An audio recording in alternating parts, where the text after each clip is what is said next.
नमस्कार, आप सबका स्वागत है न्यूज फ्रेम के बिहार झारखंड के बुलेटिन में। मैं हूं आशिका पटेल। न्यूज फ्रेम का आगाज हुआ है आपकी आवाज को बुलंद करने के लिए, अन्याय के खिलाफ आवाज उठाने के लिए और हुक्मरानों तक आपकी आवाज पहुंचाने के लिए। तो चलिए शुरुआत करते हैं आज की खबरों से। रांची के पुराना विधानसभा सभागार में रांची जिला ग्रामीण कांग्रेस कमेटी द्वारा संगठन सृजन एवं प्रशिक्षण कार्यक्रम आयोजित किया गया। इसमें रांची व खूंटी जिले के प्रखंड अध्यक्षों, पर्यवेक्षकों और मंडल अध्यक्षों को प्रशिक्षण दिया गया और नवनियुक्त मंडल अध्यक्षों की नियुक्ति पत्र सौंपे गए। कि जो अहमदाबाद में कांग्रेस पार्टी का जो राष्ट्रीय अधिवेशन हुआ था अप्रैल 2025 से, उसके बाद से ये संगठन सृजन का कार्यक्रम हर एक राज्य में चलाया जा रहा है। आदरणीय के राजू साहब ने जो हम लोगों को टास्क दिया है, उस टास्क के अंतर्गत हमारे संगठन का प्रयास है कि हर एक जिला में पंचायत, ग्राम पंचायत स्तर तक हम लोग कमेटी फॉर्मेशन करें, मंडल कमेटी तक हम लोग फॉर्मेशन करें और उसी सब चीज़ों के लिए आज ये प्रशिक्षण कार्यक्रम रखा गया है। जो हमारे रांची और खूंटी जिला के लिए आज ये कार्यक्रम था और ये काफ़ी अच्छा भी प्रोग्राम रहा और आशा करते हैं कि इसी तरह से ये कार्यक्रम हर एक झारखंड के हर एक जिला तक हम पहुँचा पाएंगे। रांची से कमल कुमार की report. Jail camp Jamtara team की ओर से जिले में बदहाल स्वास्थ्य व्यवस्था को लेकर उपायुक्त रवि आनंद को एक आवेदन सौंपा गया। इस आवेदन के माध्यम से टीम ने राज्य के मुख्यमंत्री हेमंत सोरेन और स्वास्थ्य मंत्री से अपील की है कि जामताड़ा में स्वास्थ्य सेवाएं बेहद खराब स्थिति में है, जिसे अविलंब दुरुस्त किया जाए। क्योंकि जामताड़ा जिला में स्वास्थ्य की स्थिति लचर हो चुकी है, इतना ज़्यादा लचर हो चुकी है कि इसके लिए आज हम लोगों ने उपायुक्त महोदय का आवेदन लिखा है और झारखंड के मुखिया माननीय हेमंत सोरेन जी और स्वास्थ्य मंत्री इरफान अंसारी जी से हम लोग अपील करते हैं कि स्वास्थ्य की स्थिति में बेहतर प्रयास करें, क्योंकि वो जनप्रतिनिधि जामताड़ा से ही है, जामताड़ा विधानसभा से, और उनका मूल क्षेत्र और यहाँ के सदर अस्पताल में इतना ज़्यादा घोटाला हो रहा है और इतना ज़्यादा लचर स्थिति है। डॉक्टर टाइम से बैठते नहीं हैं, लोगों को छोटा से छोटा शिकायत पर लोगों को धनबाद या रिम्स या तो आसनसोल रेफर कर दिया जाता है। कहीं ना कहीं ये स्थिति काफ़ी ज़्यादा निंदनीय है। जामताड़ा से संतोष कुमार की रिपोर्ट।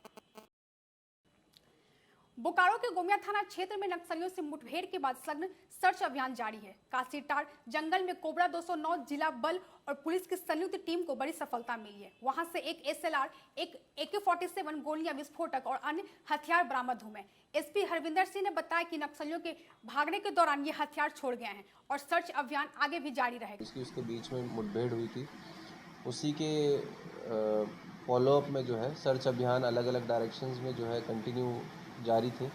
उसी क्रम में जो हमारा एक संयुक्त टीम जो थी हमारी कोबरा और JJ की, उनके द्वारा कल दिनांक 18 को उसी गोमिया थाना अंतर्गत ही काशीटांड जंगल में जो सर्च अभियान चलाया जा रहा था, उससे एक SLR 20 गोली SLR की, एक मैगज़ीन इंसास की, एक मैगज़ीन SLR और 2 बंडल कोडेक्स वायर और एक डेटोनेटर, ये सब बरामद किया गया है। डेटोनेटर को BDD टीम के द्वारा विनष्ट किया गया है और काफ़ी अच्छी बरामदगी है, इससे इन्वेस्टिगेशन में भी हेल्प मिलेगी। बोकारो से चंदन सिंह की रिपोर्ट। गिरिडीह जिले के नावाडीह गांव के पास साइबर ठगी रैकेट का खुलासा हुआ है। गुप्त सूचना के आधार पर साइबर थाना पुलिस ने छापेमारी कर 2 आरोपियों को गिरफ्तार किया है, जो फर्जी मोबाइल ऐप भेजकर लोगों के खातों से पैसे उड़ाते थे। दोनों आरोपी देवघर जिले के निवासी हैं। इनके पास से 8 मोबाइल और 9 सिम कार्ड बरामद हुए। साइबर थाना में मामला दर्ज कर आगे की जांच जारी है। गिरिडीह से संतोष तिवारी की रिपोर्ट। बोकारो में अवैध रूप से अल्ट्रासाउंड किए जाने की सूचना पर 50 SDM के निर्देश पर 50 CO के नेतृत्व में छापेमारी हुई। जांच में डॉक्टर महेंद्र प्रसाद बिना लाइसेंस के अल्ट्रासाउंड करते हुए पकड़े गए। मौके पर 4 मरीज भी मौजूद थे। PCPNDT एक्ट के तहत हॉस्पिटल का पंजीकरण नहीं मिला। स्वास्थ्य विभाग की टीम ने कमरे को सील कर आगे की कार्रवाई की बात कही है। बोकारो से चंदन सिंह की रिपोर्ट। केंद्रीय मंत्री ललन सिंह ने कहा कि नरेंद्र मोदी सात्विक और विकासशील नेता हैं। भगवान का नाम लेने के लिए ममता बनर्जी से पूछने की जरूरत नहीं है। लालू यादव पर हमला करते हुए कहा कि उनके राज में सड़कों में गड्ढे और बिजली का अभाव था, अपराध चरम पर था। राहुल गांधी की ED पर टिप्पणी पर कहा कि कानून का राज गलत करेंगे तो जेल जाएंगे। तो प्रधानमंत्री जी माँ दुर्गा का नाम लेंगे कि माँ काली का नाम लेंगे कि जय श्री राम का नाम लेंगे, तो ये ममता बनर्जी जी से पूछ कर लेंगे।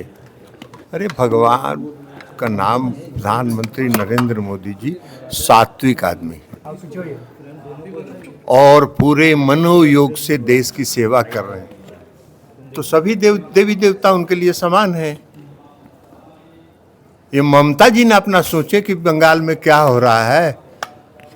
रोज प्रतिदिन हालत बिगड़ता जा रहा है। मैंने वहां सरकार जो है वो ममता दीदी का है कि तृणमूल का जो कार्यकर्ता है गांव गांव में उसका सरकार है। पटना से अविनाश कुमार सिंह की रिपोर्ट। बेगूसराय के गणेश दत्त महाविद्यालय में NSUI के द्वारा प्रेस कॉन्फ्रेंस आयोजित की गई, जिसमें विश्वविद्यालय और महाविद्यालयों से जुड़ी मांगे रखी गई है। जिला अध्यक्ष राजा कुमार ने कहा कि NSUI छात्र हितों के लिए लगातार संघर्ष कर रही है, लेकिन मांग पत्र देने के बावजूद समस्याओं का समाधान नहीं हो रहा है।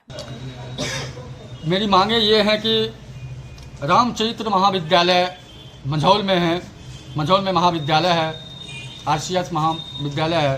उस विद्यालय में बखरी अनुमंडल में वह अवस्थित है, लेकिन वहाँ में छात्र छात्राओं के लिए, खास करके छात्राओं के लिए गृह विज्ञान का पढ़ाई नहीं हो रहा है और ना ही वहाँ स्नातकोत्तर की पढ़ाई हो रही है। तो हमारी विश्वविद्यालय से ये भी मांग है कि अविलंब इस सेशन से वहाँ पे भी PG की पढ़ाई चालू हो और कोई सब्जेक्ट में पढ़ाई नहीं हो रही है, गृह विज्ञान में पढ़ाई नहीं हो रही है तो गृह विज्ञान की भी पढ़ाई वहाँ पे चालू हो। बेगूसराय से दिनेश चौधरी की रिपोर्ट। शेखपुरा में कांग्रेस का नागरिक सत्याग्रह अनशन 9वें दिन भी जारी रहा। जिला अध्यक्ष प्रभात चंद्र वंशी समेत कई नेताओं ने सामूहिक सिर मुंडन कर विरोध जताया। उन्होंने कहा कि सरकार की संवेदना खत्म हो गई है, जिससे नागरिकों को अपनी पहचान बचाने के लिए सड़कों पर उतरना पड़ रहा है। सुप्रीम कोर्ट के निर्देश के बावजूद सरकार निर्वाचन आयोग पर दबाव बना रही है। कांग्रेस ने चेताया कि यह लड़ाई संविधान बचाने की और इसे हर हाल में जीता जाएगा। लेकिन आप देश के तो नागरिक हैं, आप देश के नागरिक के नाते सोचिए कि क्या आप सही काम कर रहे हैं। फंडामेंटल राइट्स आप छीन रहे हैं, जो गृह मंत्रालय का अधिकार है वो आप अपने आप कैप्चर कर रहे हैं। तो देश की जो पूरी संस्थाएं हैं वो कैप्चर हो चुकी है, वो दो पूंजीपतियों के लिए, सिर्फ दो पूंजीपतियों के लिए हमारे लोकतंत्र को छीन लोगे, हमारी नागरिकता को छीन लोगे। हमारे पुरखों ने लड़ाई लड़ा था, देश आज़ाद हुआ, देश आज़ाद होने के बाद नागरिकता प्राप्त हुई है और अखंड भारत में जो नागरिकता है हमारे पुरखों ने दिया था, तुम छीन नहीं सकते हो, तुम तानाशाह हो। उस समय भी अंग्रेजों के साथ तुम्हारी विचारधारा खड़ी थी और आज भी जब तुम सरकार में आए हो, पावर में हो, तो हमारी नागरिकता छीन रहे हो। मतलब यहाँ के जितने भी लोग हैं, मैं स्पष्ट बताना चाहता हूँ, इस नागरिकता में ना तो दलित और EBC SC ST बल्कि सारे वर्ग, सामान्य वर्ग के जो भाई बंधु हैं सभी की नागरिकता छीनी जाएगी। शेखपुरा से रंजन कुमार की रिपोर्ट। रोहतास जिले के जलावलपुर गांव में एक सड़क हादसे के बाद बोलेरो गाड़ी से 185 पैकेट अंग्रेजी शराब बरामद हुई है। गाड़ी पर जन स्वराज पार्टी का पोस्टर और प्रशांत किशोर की तस्वीर लगी थी, जिससे मामला संवेदनशील बन गया है। चालक फरार है और पुलिस उसकी पहचान में जुटी है। मामले से राजनीतिक हलचल तेज हो गई है, वही वाहन जब्त कर जांच जारी है। कल रात में जोरावरपुर के पास एक ट्रक और एक बोलेरो में टक्कर हो गई। जब थानाध्यक्ष वहां गए सूचना पर तो देखे कि एक बोलेरो जिसका नंबर है BR03P 7196 और एक ट्रक है, टेलर है, जिसका नंबर है UP 53XT 9208, दोनों एक्सीडेंट कर गया था। दोनों का ड्राइवर या सह चालक जो भी होते हैं, खलासी, वो कोई किसी दोनों गाड़ी में से किसी में कोई आदमी उपलब्ध नहीं था। जब गाड़ियों की तलाशी ली गई तो बोलेरो गाड़ी में से बंटी बबली देसी मसालेदार शराब 200 ml का टेट्रा पैक 175 पीस और ब्लू लाइम 200 ml का टेट्रा पैक 10 पीस ये बरामद हुआ है। रोहतास से मिथिलेश कुमार की रिपोर्ट। सहरसा के खलकुआ थाना क्षेत्र में बालू गिट्टी व्यवसाय श्यामल किशोर यादव को बदमाशों ने गोली मार दी, जिससे वे गंभीर रूप से घायल हो गए। उन्हें निजी अस्पताल में भर्ती कराया गया है। पीड़ित का आरोप है कि इसी कारोबार से जुड़े लोगों ने धंधा मंदा होने की खुन्नस में हमला किया है। घटना की जांच में पुलिस जुटी है और आरोपियों की तलाश जारी है। सलखुआ थाना अंतर्गत कल जो है गोरियारी निवासी श्यामल यादव, इनको दो व्यक्ति के द्वारा गोली मारने की सूचना प्राप्त हुई। हम लोगों को सूचना के मिलने पर तुरंत हम लोग घटनास्थल पर पहुंचे और सलखुआ थाना की पुलिस टीम, बख्तियारपुर की पुलिस टीम और मैं वहां घटनास्थल पर पहुंचे और पूरे मामले की हम लोग छानबीन कर रहे हैं और गोली लगी है श्यामल यादव को। इनके द्वारा बताया गया है, 2 व्यक्तियों का नाम भी बताया गया है कि उन्हीं के द्वारा इनको गोली मारी गई है। और अभी इनकी स्थिति, इनका इलाज जो है सहरसा स्थित एक प्राइवेट नर्सिंग होम में इनका इलाज अभी हो रहा है। पूरे मामले में हम लोग अनुसंधान कर रहे हैं और शीघ्र ही इस मामले में शामिल जो भी लोग हैं उनकी गिरफ्तारी की जाएगी। सहरसा से मंटून कुमार की रिपोर्ट। अभी के लिए बस इतना ही। देश और दुनिया की सभी खबरों से अपडेट रहने के लिए हमारे YouTube चैनल को सब्सक्राइब करें, हमारे Facebook पेज को लाइक करें और अपने सुझाव कमेंट बॉक्स में जरूर लिखें। अब हमें दीजिए इजाजत। धन्यवाद।